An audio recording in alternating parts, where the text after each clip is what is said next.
Hello అండి, అందరికీ నమస్తే. దీపావళి వస్తుంది కదండి, అందుకని నేను మురుకులు చేశాను. పిల్లలు స్నాక్స్ కింద పట్టుకెళ్తారు కదా, చాలా బాగుంటాయండి. పిల్లలకి చాలా బాగా నచ్చుతాయి. మనం బియ్యం పిండితో చేస్తాము మురుకులు. నేను పచ్చి బియ్యంతో చేశాను. చాలా బాగున్నాయండి, క్రిస్పీగా, చాలా టేస్టీగా ఉన్నాయి, కమ్మగా ఉన్నాయి. రేషన్ బియ్యం ఒక 1/2 కేజీ బియ్యాన్ని ఒక 5-6 గంటలు నానబెట్టి వాటర్ పోయకుండా ఇలాగ గట్టిగా మిక్సీ పట్టుకోండి. గట్టిగా ఉండాలి, పలచగా ఉంటే మళ్ళీ రావండి. అందులో నేను 1 కప్పు శనగపిండి కలిపాను.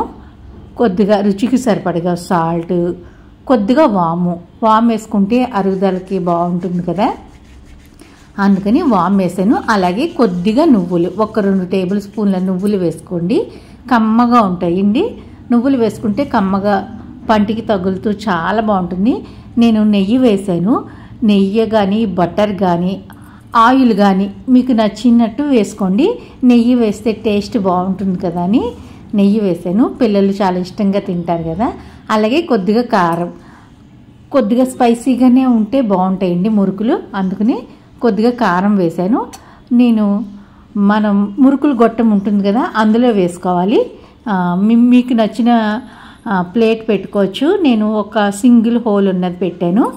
పెట్టుకుని ఇలాగా ఆయిల్ బాగా మరిగిన తర్వాత ఇలాగ మనం ఒత్తుకోవడమేనండి.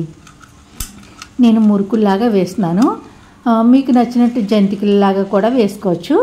బాగా వేగిన తర్వాత వీటిని తీసేసుకోవడమే. రెడీ అయిపోయినాయండి మురుకులు.